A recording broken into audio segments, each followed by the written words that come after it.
So imagine it's 2006, the last James Bond day, and for this, it's because Die Another Day was seen as a joke. Austin Powers was a successful comedy spoof trilogy based on James Bond, and people were just like so inundated with this spy era that they needed to mix it up and change it, so they decided to go for Daniel Craig, and we know what happened next. Casino Royale was a hit, Quantum of Solace wasn't, Skyfall was a huge hit, from 150 million budget to 200. I'm bored. Why am I so bored? Like, it looks good. It starts off with a brilliant opening scene in Mexico, and then kind of just falls apart. Blofeld is James Bond's biggest nemesis. He's like the Joker to Batman. He's been in more films as the villain than anybody. Because bear in mind, you have gone right back to the roots and made James Bond start off with Casino Royale. We are, how many films in? 4 films in, and it's like, we're going to bring Blofeld back. Good. But then they try this technique, which they got there first, but The Rise of Skywalker tries this. And it tries to give you this underlying villain, or overarching villain, however you want to put it, has been puppeteering all the strings from all of the previous films.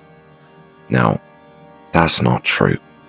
That was not the original idea. This is an idea for this film. So to try and make out that all of these villains from just the Daniel Craig era, because we see that towards the end of the film, but all of these villains that Daniel Craig has, you know, we're all inspired by things we've seen before, but somebody in that production will have thought to themselves, this was done in Austin Powers Goldmember. Like, you really need to think about this. Somebody must have remembered that, because it was a huge film. Huge. But they didn't. They still went ahead with it and thought it was a good idea. And I thought it was horrific. I thought it was some of the worst storytelling that they put. It adds nothing to the story. All it adds is that as a son, when he wasn't his son. That is what the Daniel Craig era means to me. So you've got Blofeld. I don't even know. What's his motive? I'm angry because my dad chose you. So he orchestrates everything in Casino Royale, Quantum of Solace, in the same year, with Rogue Nation.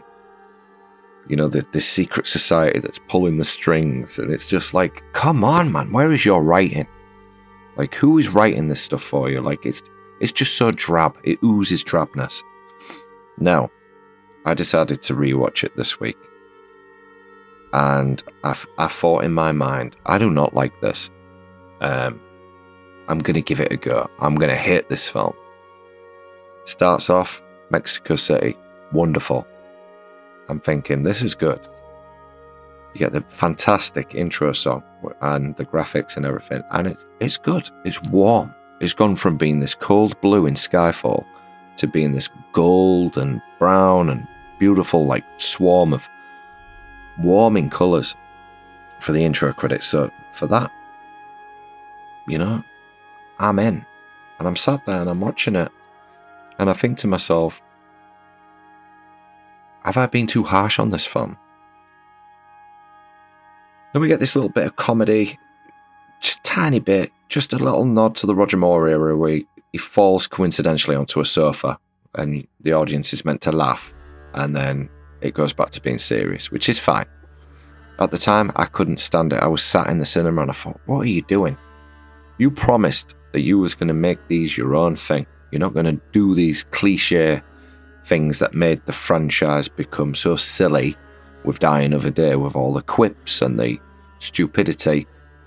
Daniel Craig had started off in Casino Royale as like ultra serious. There wasn't much comedy, but they start to reintroduce it here. And it's very visible. There's a wonderful car chase scene where we're getting it back, And it's fine, it's very subtle, and I'm enjoying it. I'm enjoying the colours, I'm enjoying the set pieces. Yes, it's very drab, very brown in some scenes, to the point where it's like, this is too much. Like, the filters that they use in this film is like way over the top. Like, you see every single shade of brown in this film. But then, it will take you to somewhere pure white, and they use lots of blacks. And the styling in this, and the cinematography in this is gorgeous. But it looks too stylized. Everybody's wearing black in the snow. As in, like, they've tried to make this an artsy film. But it works. And I think it will stand the test of time, those scenes. However, this brown tone, God, it's like overwhelmingly brown. To the point where you're just so sick of it and you're bored and it's making you want to go to sleep. Like, it's not stimulating for the eye. He gets on a train, he fights with Batista. I don't know what his character is. And I'm still liking the film at this point. He's fighting with David Batista on the train. He's intimidating, like, he's killed a man. Yes, he used a joy to watch up until that point. And that's all I want to say on Spectre.